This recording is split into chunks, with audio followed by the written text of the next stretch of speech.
When it arrives, the Galaxy S23 will have some big shoes to fill, but we are confident that Samsung can pull it off with its new flagship phones.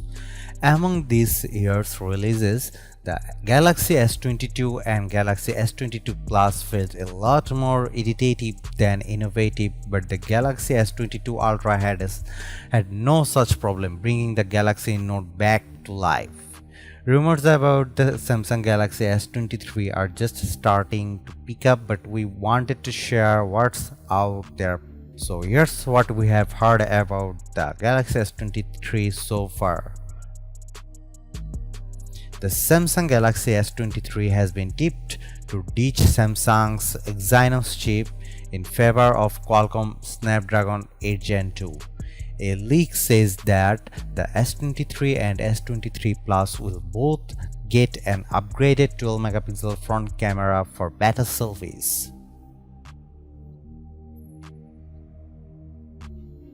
This would fit with Samsung looking for alternative chipsets, even those from MediaTek rather than current partner Qualcomm.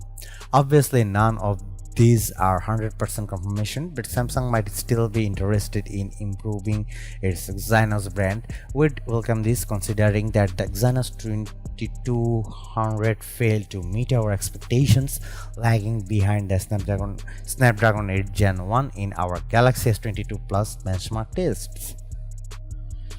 The only other thing we have heard is that Samsung might refer to the Galaxy S23 internally as Project Diamond. Previously, some thought this codename instead referred to a third foldable, but that's apparently not the case according to DSCC analyst Ross Young.